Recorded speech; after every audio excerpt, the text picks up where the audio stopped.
a city on the make, improvisational theater is being made on the make, being made on the spot. And the same energy that's been part of Chicago and the people who live here is part of the reason why they've embraced this work from day one.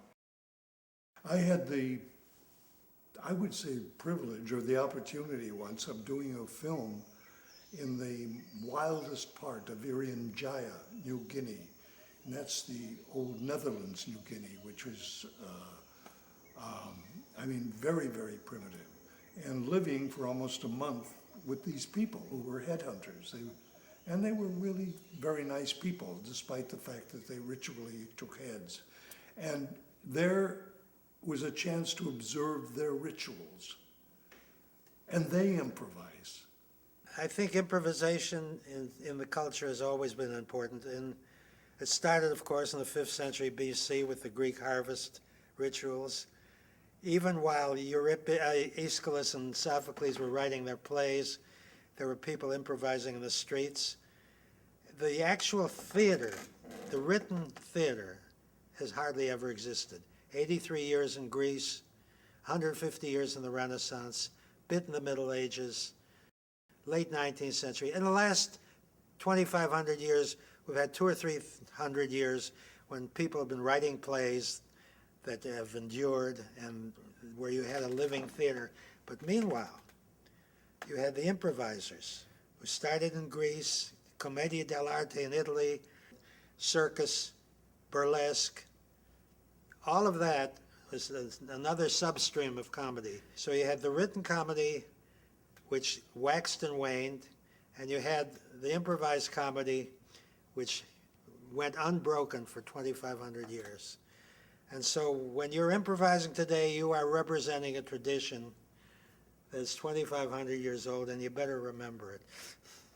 They improvise the history of their ancestors. They improvise their triumphs. They improvise the spirits that they believe lived. Eisenhower values. Wow. I mean, the main thing that we experienced, I think, was the repression of of any kind of deviant activity under the guise of anti-communism. There was a lot of talk about wholesome values and all that, but we viewed it as commercialism. And there wasn't any feeling of really great style or anything, which has come into America maybe a little bit since then, but everything was quite sort of boring and dowdy from the point of view of the kids of my generation, from the more progressive, background. How did you get interested in improvisation? Well, I was around the university theater. I can't remember exactly the reason I first got into the university theater. I think maybe my girlfriend had a girlfriend who was in it or something. I mean, for some reason, one day I went over to the university theater where they were doing certain exercises or practicing something, and I got involved in it, and people said, "Oh, you're good, you should continue." So I sort of continued, and then I was in a couple of shows, and then towards the end of the year, I guess I tried out for your first show, which I learned many years later it was called Enterprise. So Paul Sills and David Shepard combined together to create The Compass, and The Compass was the first ever modern improvisational theater company, and that took place on the South Side in the Hyde Park area, where it was an amazing collection of young minds that were all there together because the University of Chicago had a very open admission policy. So like almost everybody who was trying to get away from Eisenhower era United States and wanted to find some place to congregate, they all came to the University of Chicago. The University of Chicago didn't have a theater movement. They created their own theater. And all these brilliant minds and brilliant people got together at the University of Chicago, including, David Shepard and Paul Sills. They created The Compass. The Compass became successful and expanded. And The Compass was the sort of first ever storefront theater, along with the Playwrights Theater Club, which was its direct predecessor. Storefront theater was not heard of pretty well anywhere in the United States. It was always big, large theaters, and storefront theater was an outgrowth of what the Playwrights Theater Club and The Compass did, which then led to Second City when they converted a Chinese laundry and it's just grown. So Chicago is known for storefront theater. In fact, in Europe, they talk about storefront theater, and it's only beginning to take on a life of its own in Europe, and it all goes back to Chicago. So it keeps going back to that this city had the right energy, the right culture, the right university, the right time period, for all of these things to combine and create this sort of transformational energy. I mean, even the University of Chicago, they created the atom bomb, which is nothing more than just a really big transformation. Well, there was a real fear in the land in the Eisenhower era, not because of Eisenhower, but because of McCarthy. People censored themselves in advance. They were fearful of being arrested.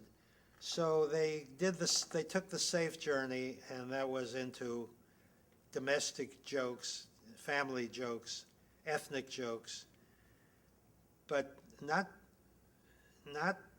jokes that involved taking a stand. And the reaction to that was ours, Second City, and these other comedians who came up at the same time. Now, of course, you turn on television, there are 50 great political jokes in 10 minutes. And, but then it was a taboo subject like religion. And just entering that, or entertaining that subject was exciting for the audience. So just to say Eisenhower on stage was already interesting, like sex. Very, all right. Right up under here, very efficiently, and get the ball and off the orchestra. All right, here we go. Ready?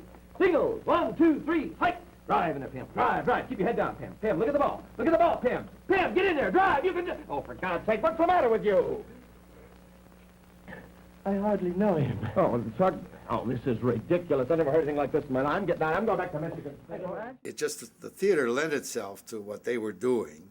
I remember that it seems to me there were tables, there weren't seats, and that it was a kind of a, I mean, there was a stage and everything, but it lent itself to it being a kind of an informal